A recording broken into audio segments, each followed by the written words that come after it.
week-end la direction de Vannes pour ceux qui aiment les livres, puisque c'est ce vendredi que ouvre la 9e édition du Salon du Livre en Bretagne. Alors à cette occasion, nous avons notre deuxième invité qui va nous parler de Locus Solus, maison d'édition que vous co-gérez, c'est bien ça? Oui, bonjour. Vous êtes donc deux à vous en occuper. On va revenir justement sur vraiment l'histoire, mais alors pour nous donner un petit peu envie et commencer à comprendre un peu ce que vous faites, j'ai un reportage à vous proposer. Il est question d'un des livres, un des 120 livres que vous avez déjà édités depuis votre création.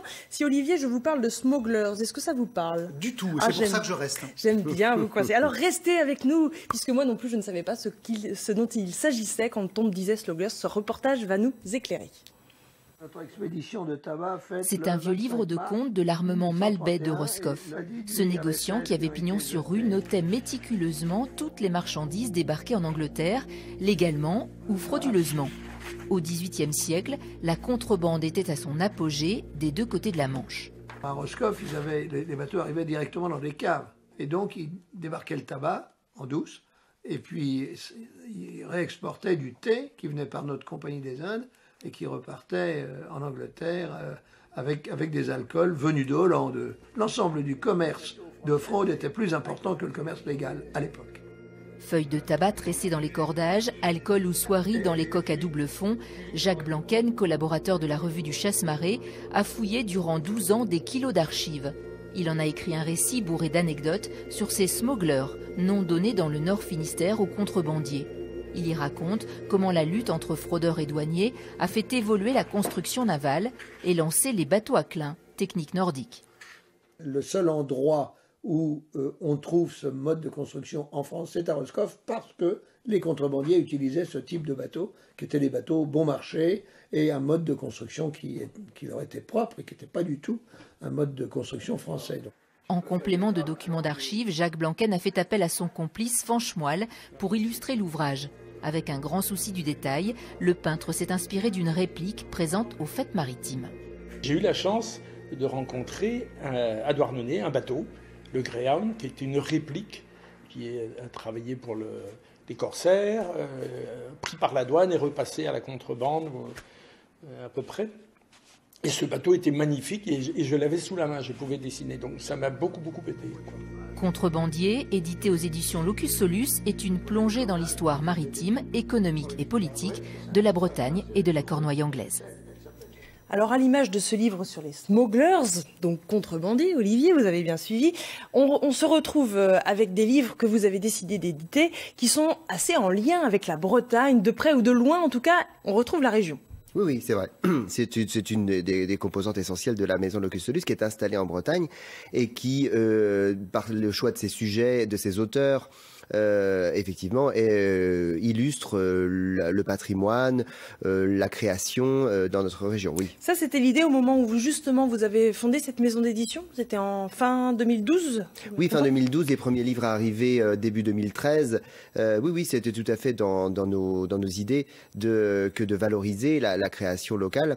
Et Dieu sait si elle est extrêmement vivace. Avec une particularité, justement, on va peut-être la voir en image, c'est que vous avez aussi décidé de vous installer non pas dans une grande ville, ça aurait pu être Brest, non, vous êtes allé à Lopérec. En fait, on s'est installé à mi-chemin entre Brest, d'où vient mon associé, que vous avez cité tout à l'heure, Sandrine Fondaven, et Quimper, d'où je viens moi. À mi-chemin, effectivement, on a trouvé un très bon accueil dans un petit village qui s'appelle Lopérec, et qui, à bras ouverts, vraiment nous a procuré des locaux qu'on loue donc à la mairie, et d'où l'on travaille très très bien.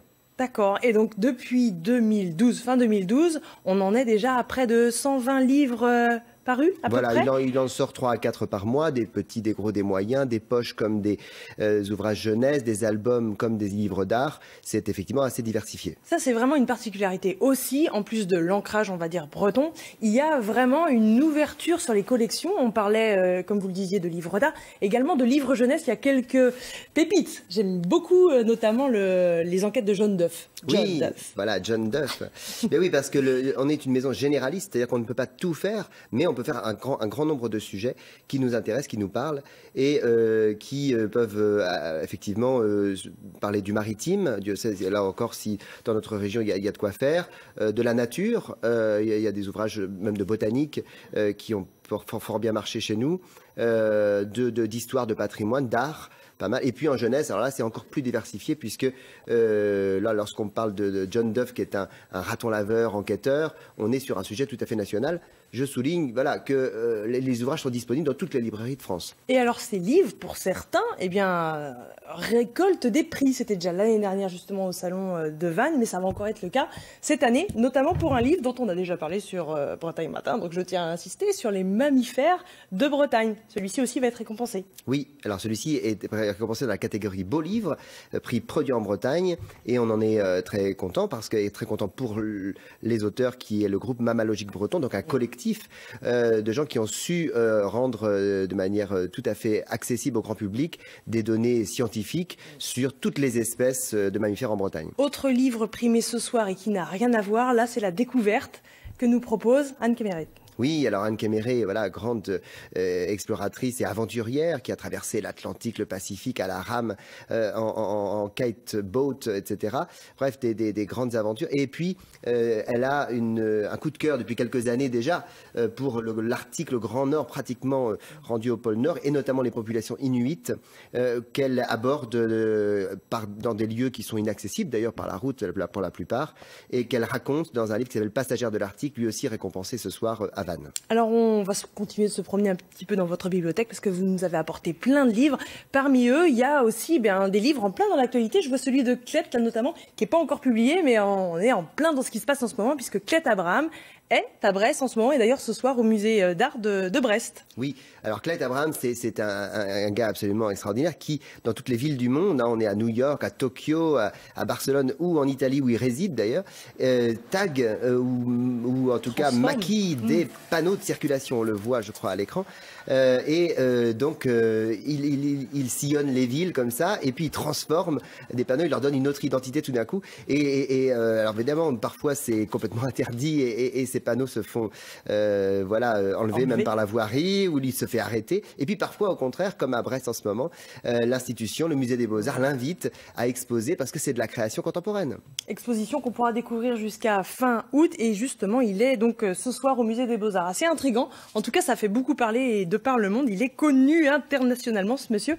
Toujours en lien avec l'actualité, vous allez évidemment aussi surfer sur la vague de Brest 2016. Oui, alors surfer, en tout cas, étant donné que nous réalisons beaucoup de catalogues d'expositions pour les musées, là c'est le musée de la Marine à Brest qui a présenté une exposition absolument énorme et magnifique qu'on a découverte hier soir et qui s'appelle Le Port de la Liberté. Sur le XVIIIe siècle à Brest et l'époque de la guerre d'indépendance américaine où les bateaux de Louis XVI vont combattre les Anglais, parfois juste au large de la Bretagne, là, la fameuse bataille d'Ouessant. Et effectivement, le beau livre qu'on en a tiré avec des auteurs historiens très compétents, très illustrés, avec des grands tableaux, etc. Et je crois une vraie réussite. Hermione, Lafayette, évidemment, oui. On sera au cœur de l'actualité de mi-juillet à Brest. Oui. Alors, dernière chose, puisqu'on a encore un tout petit peu de temps, c'est en lien avec une actualité dont on parlera plus à l'automne, le Bugalet de Brest, puisqu'il y a aussi des BD qui sont édités chez vous. Oui, il y a des bandes dessinées aussi, ça fait partie de l'offre aujourd'hui généraliste importante qu'il faut avoir au catalogue, je crois.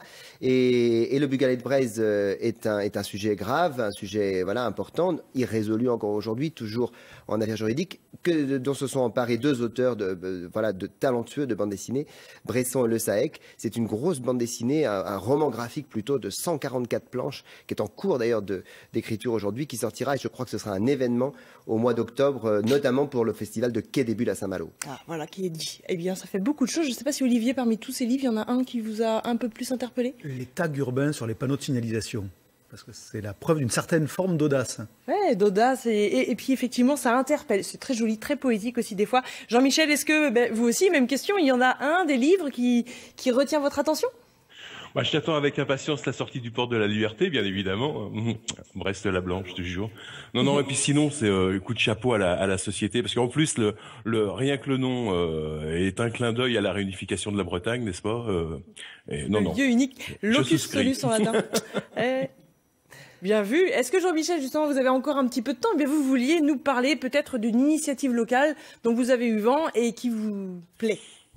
Ah oui, j'aimerais parler d'un petit site qui s'appelle À vos vélos sans âge. C'est quelque chose qui démarre aujourd'hui. Il y a une souscription sur un site de contribution, un site participatif. C'est dans l'idée, avec quelqu'un qui s'appelle Philippe Bouillet, on peut le citer, je crois, de promener nos personnes âgées qui sont en EHPAD pour certaines sur la région de Lannion, Tréguier, en triporteur pour voilà leur permettre de s'ouvrir à la vie et de ne pas rester enfermé entre quatre murs. Je trouve ça assez fabuleux et puis voilà, c'est un coup de cœur vraiment plus qu'un voilà le coup de cœur. Hein, après avoir parlé des bus, plutôt le triporteur.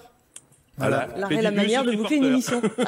Et là, l'empreinte carbone, elle est très bonne. Ah ben voilà, en fait, Absolument. il faut marcher ou pédaler, c'est ça la morale de l'histoire. Ouais, mais pour aller de Rennes à Bordeaux, Jean-Michel, le triporteur, c'est quand même pas très confortable. Outre que ça soit long, évidemment. Il y a le chemin de Saint-Jacques dans ce cas-là.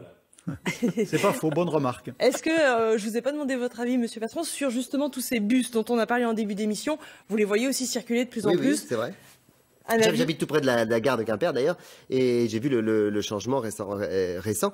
Je crois qu'effectivement c'est un phénomène qui est appelé à se développer très largement. Et dans les bus, beaucoup de jeunes et de retraités. Oui, C'est-à-dire soit ceux qui ont du temps, soit ceux qui n'ont pas d'argent. Le mélange des deux, c'est l'autocar. On les retrouve. Voilà, c'est presque le mot de la fin. C'est déjà effectivement la fin de cette émission Bretagne Matin. On se retrouvera lundi, comme d'habitude, à 10h15 pour parler de nouvelles choses très diverses. Le mandat de protection. Je ne sais pas si ça vous parle.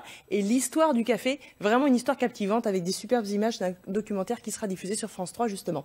Voilà pour le programme. D'ici là, je vous souhaite un bon week-end. Prenez vos parapluies, mettez-vous à l'abri s'il pleut un petit peu. Et puis à très bientôt. Merci beaucoup à vous deux. Merci aussi Jean-Michel. Bonne journée à vous. Merci aussi.